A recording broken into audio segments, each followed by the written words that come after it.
un titan enchaîné, un aigle impitoyable, un châtiment qui dure une éternité. Voilà l'image qu'on a tous en tête quand on pense à Prométhée, n'est-ce pas?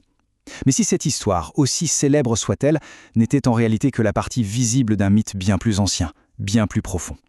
Aujourd'hui, on va creuser un peu, on va aller au-delà de la légende pour découvrir ses origines véritables et sa signification qui, vous allez voir, est assez surprenante. Ces quelques mots, ils capturent vraiment l'essence même du supplice de Prométhée. C'est pas juste une punition, c'est une torture divine, méticuleusement conçue pour être aussi implacable que le temps lui-même. C'est vraiment au cœur d'un des mythes fondateurs de notre culture. Alors, qui est le supplicié? C'est lui, le titan Prométhée. Et son crime, ce n'est ni la trahison, ni l'ambition démesurée, non. Son crime, c'est un acte de compassion, un acte d'amour même, envers cette humanité qu'il aurait, d'après certaines légendes, lui-même créée à partir d'argile. Bon, alors, allons-y. Entrons dans le vif du sujet. Qui était vraiment Prométhée et qu'est-ce qu'il a bien pu faire pour mériter un sort aussi terrible de la part de Zeus, le roi des dieux en personne? Prométhée, déjà, son nom est une clé. Il signifie « celui qui prévoit », celui qui réfléchit avant d'agir. C'est l'exact opposé de son frère, Épiméthée, qui lui est celui qui réfléchit après coup, l'imprévoyant. Et cette différence, elle est fondamentale. Prométhée n'est pas un rebelle qui agit sur un coup de tête, c'est un stratège, le champion réfléchi de l'humanité. Alors voilà comment ça s'est passé. D'abord, le crime, le vol du feu. Et attention, ce n'est pas juste un petit larcin. Le feu, c'est la connaissance, la technologie, c'est l'étincelle qui permet à l'humanité de bâtir sa civilisation. Ensuite, la vengeance de Zeus, qui est à la hauteur de l'affront. Prométhée est enchaîné au fin fond du Caucase. Et puis, le tourment. Chaque jour, un aigle vient lui dévorer le foie. Et enfin, la malédiction, le coup de génie cruel de Zeus. Le foie se régénère pendant la nuit pour que le supplice puisse recommencer, encore et encore, à l'infini.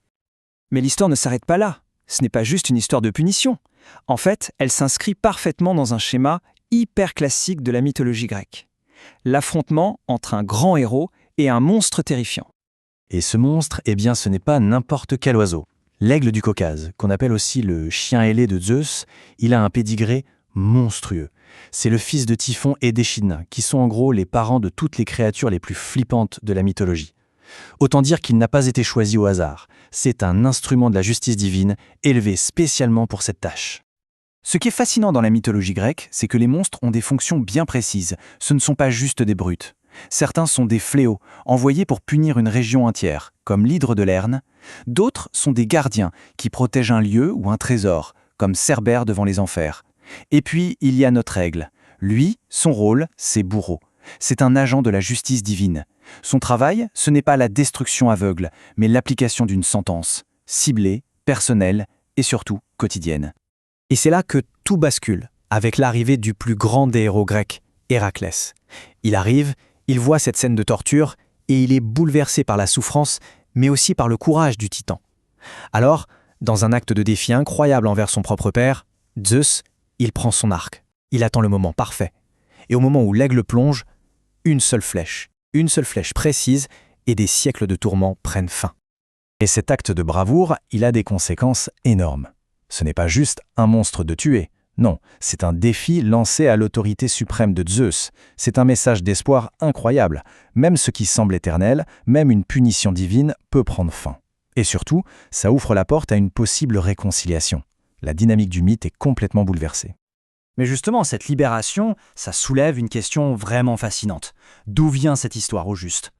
C'est la question clé, parce qu'en se la posant, on quitte un peu le mythe pour entrer dans une véritable enquête historique. Une enquête qui nous mène pile à l'endroit où le supplice est censé se dérouler, la région du Caucase. Et là, regardez bien, c'est là que ça devient fou. Les éléments principaux du mythe de Prométhée, un héros enchaîné à une montagne torturé sans fin par un animal, on les retrouve quasiment à l'identique dans des légendes du Caucase qui sont bien plus anciennes. Que ce soit un aigle qui dévore le foie ou un chien qui ronge les chênes, l'idée de base est la même. Les parallèles sont juste frappants. Du coup, la théorie des spécialistes, c'est que les Grecs n'ont probablement pas inventé cette histoire de A à Z. Ils auraient plutôt emprunté une légende locale, une histoire de force brute, de titans sauvages, et ils l'auraient domestiquée. C'est-à-dire qu'ils l'ont adaptée à leur culture, ils lui ont donné une dimension philosophique. Le titan un peu barbare est devenu un symbole de l'intelligence, de la prévoyance. Et la preuve de cette connexion, elle se trouve peut-être dans la langue elle-même. C'est incroyable, mais en géorgien, la langue de la région, il y a un jeu de mots entre le mot pour foie est le mot pour éveil. Ce qui voudrait dire que l'attaque de l'aigle, à l'origine, n'était pas juste une torture physique. C'était une manière d'empêcher le héros de dormir, de trouver le repos, de s'échapper par le sommeil. Quand on regarde la chronologie, c'est vertigineux. L'origine du mythe remonterait environ 2000 ans avant notre ère chez les peuples du Caucase. C'est plus de 1000 ans avant que les Grecs ne s'en emparent et le transforment en l'histoire de Prométhée que des poètes comme Hésiode ou Échille nous ont raconté. C'est fou de penser que cette histoire a voyagé pendant des siècles de culture en culture. Mais l'histoire ne s'arrête pas là. Absolument pas. Parce que la figure de Prométhée, elle, a continué de voyager dans le temps, d'évoluer et de se transformer jusqu'à nos jours. C'est fascinant de voir comment chaque époque s'est réapproprié Prométhée. Pour les Grecs, c'était le bienfaiteur rebelle. Pour les philosophes des Lumières, il devient le symbole de la raison face à l'obscurantisme. Pour les romantiques, c'est le champion de la liberté individuelle. Et puis, à l'époque moderne, sa figure prend une tournure beaucoup plus sombre, beaucoup plus inquiétante. Le grand tournant, c'est ça, Frankenstein. En sous-titrant son roman « Le Prométhée moderne », Mary Shelley change tout. Prométhée n'est plus seulement celui qui offre la connaissance. Il devient celui dont l'acte de création, son feu, engendre un monstre. Il devient un avertissement.